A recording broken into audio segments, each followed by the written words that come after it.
Guys, murise kariseko kamanda ndikuona makangoiza makachila boere ajita ndepi muita sei musati machenjera samuda kuchenjedzwa nei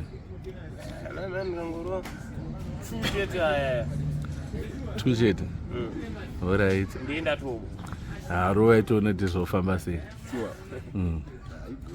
samuzigona sei maworks basa tikuita zvinhu zvakawanda stering welding kumatai vari kumatai isusu tiri kuwelding saka muona ndakangopfeka kuti magirazi zvakasati ndakaita so what we're doing tikuisa screen kumba kwamhombe kublend so nhasi magetsi aenda magetsi vari kutinetsa magetsi ari kubva aenda tiri pakati pebasa saka basa rakoramba rikuita risingaperi asi tikuita zvakawanda isusu tobvuma kuita zvese tiri club chese but unoziva dai waigara wakadai pakatoipa unoziva kuti uri handsome here iringa ane golden nika saka uhandsome wake unozopedzwa nei zvaanozozviita manje zvipi zvacho ana adhakwa kuunzwa akana handichadhakwa I'm not a reformed person mazuva ano ndangomwa light beer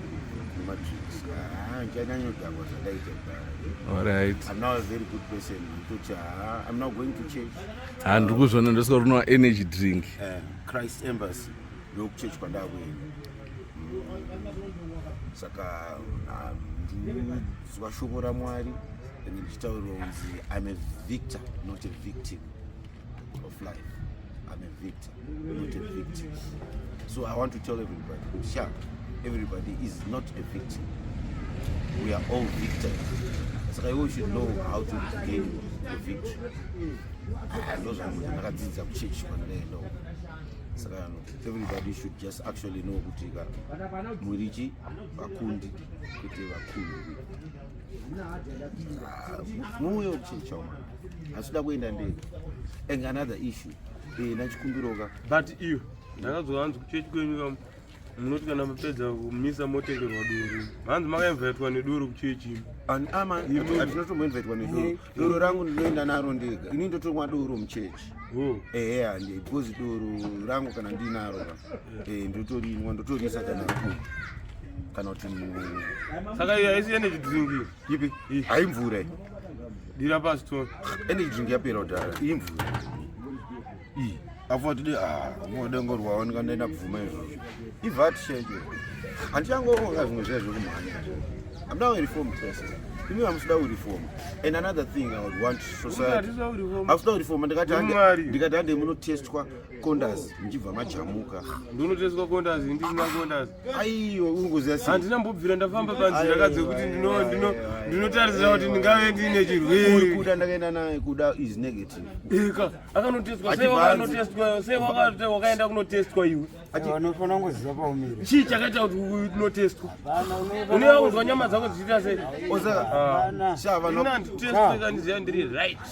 Vanhu vari kufa vachinzi Mbatutu but inenge iri HIV inozosvika kuita AIDS because Mbatutu chaicheka dai yaiuraya dai takafa kudhara kwa overdose. Saka uri kuti vese runzi ruri kufa neMbatutu ava vane zvirwere mukati zvine zvimwe zvirwere saka utarise vakafa vachinodai vasina chirwere zvichazi vese vakafa vese vanonzi vakafa neMbatutu vairwara neother things kunzwa saka vanhu havasi kuda kuenda kuchipatara imagine kuti from here it's not even a kilometer kuenda panazareti apa padhuze but mwe munhu anotopatarisa achitopapfuurira iye achirwara obva auya obva atanga kumwa hwawa mumwe anenge akatobata koti achipaignora panazareti apa padhuze just imagine nekuda ishu here chokwadi handinozi shamwarika ukanwa Mbatutu nechirwere unogujumuka but not kuti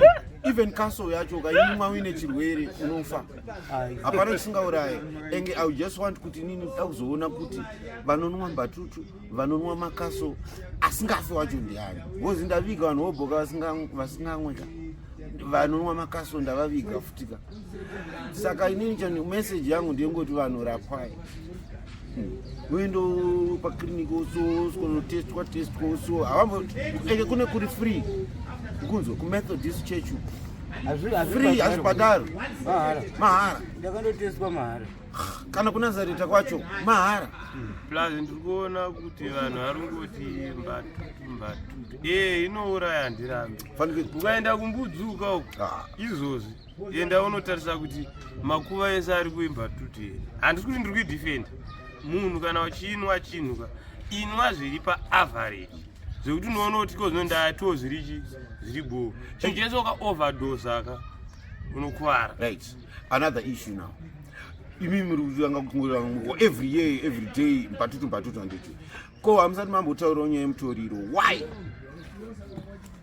Waita semutoriro. Iyo usikona kuti Mado ari kudhunya ero. Aiwa kandototaura straight. Aiwa Mado ari kutopenga uyu. I'm telling you the whole truth and nothing but the truth. Mado ari kutopenga. Because I know Mado from aiwe inzwanzwe kubva ari mwana mudiki. Mbatutu iye ari kushora ikai ndo yakamurera ichiti awane chikafu tichitenga isusu kumba kwavo. Saka anogoshora Mbatutu nhasi sei iye wacho anotoimwa futi. Saka you know people do not pretend kunge zvimwe zvinhu zvakaipa. Imi muchinyatsoziva kuti zvinhu izvi ndo zvinhu zvakaitisa kuti mubenefite. Zvafanira kuti tonzi isusu jobho rakaipa hazviiteka nekuti isusu mbanje ndo yakaitisa kuti tirarama. Every day would sell our ganja. Muchimisa makombi tichitoshedzera kuti driver misa tine high grade Malawi tichirarama ona. Saka inini chinhu chakaipira mumwe chakanakira mumwe. Plus effect yedrug kana yealcohol inoenderana nemunhu ari kuita sei ari kuishandisa kuti iye akamirawo sei kwete kuteedzera vamwe kuti asarike mombe dhongi rinoteera achi mombe dzinoenda kudhibha mombe dzinonodhibha iro harita se haridhibha nekuti ari kuona kuita se kuchaira. Saka nawo Ajita kuita nezvei because ndanzwa zvauwo zvacomrade mauto vari kuita zvewelding. Mazuva ndaadzokera hangu ndiri kumatai kwangu. Madzokera matai kumatai ndiri kwangu ndoinikokiyakiya. Saka kuri sei? Zvekuti uraramewo pano napo hautadzowo kurarama pane vamwe varume. Saka wachinja here mukomana ari kurwisa kana nyaya yekuti muchinje magazi hanzi hamusi kurifoma hanzi chinja. Kana newe tarisawo kuti wanda kuchinja here. Aiwa inini handisi kuramba but mumwe wenyu wamunotamba naye ndi ari kudaro. Chii chiri kuita saka musachinje guys? Havasida kuenda kuchechi, havasida kuenda kunotestwa. Indati handitestwe handazi zvandakamboita zvokuti ndikafungidziro ndechirwere. Kuti ndakachiwana pareza. Ndakagumana nevamwe akupe chirwere uko. Bvunza shamwari yako ka pamwe ari kuziva zvawakaita. Inini zvandoda kuedza kutaura ndezvekuti isusu tofanira kunge kuti tingoziva kuti munhu amire papo. Handiti uri kuona zvakaita mumwe wenyu akazofunga zvekundotestwa nguva yapera. Akakudza kuti aiva asina kutestwa ndiani? Saka anga asinganwa mapiritsi acho. Unoti nyange munhu achinwa mapiritsi asvike panguva yekufa anofa zvake. Saka uri kureva chikwe. Ngatigare taenda kuchipatara. That's my message. That's my message. Nokuti zvinhu izvi hazvina kumira mushe. Nekuti unoza pano pamwe pekuti tinozoshaya kuti tokubatsira sei. Mukoma Kuda vakanzi vaite lesbia vatakaenda navo kuchipatara. Hanzi ngaiti hwawa hushoma awanze chikafu. Manje Kuda ari kunditi magetsi haasisina kumba kwangu. Saka stove akatoendesa somewhere kuti apote achibikirwa. Ari kumba kwako here stove? Aiwa isi kumba kwangu. Koma getsi hakusisina pamusaka pe? Zvinengei? Ndakadamburirwa kuenda asana kubhadhara rent. Saka chii chiunetsa? Stove yandakakonekta yanga ine touch magetsi ndobva aputika. Aiwa gadzisa ka stove waudza ndagadzisa stove waone kuti magetsi hauzwe. Because haipapo ndini ndakabhaisa Alright, handi wazinzwa mari yekutenga uri kutengesa doro yanzi tenga chikafu. Ndizvo, chikafu tototenga, habvunza kana pondo. Hatikafanira kutenga zvake but kudya kwake manje pakarekera kungoita nyama chete mawani hachi anotoda kutonetsera vamwe kuti nditengere nyama asi iye kana ine mari anogona kuzoti yasara shoma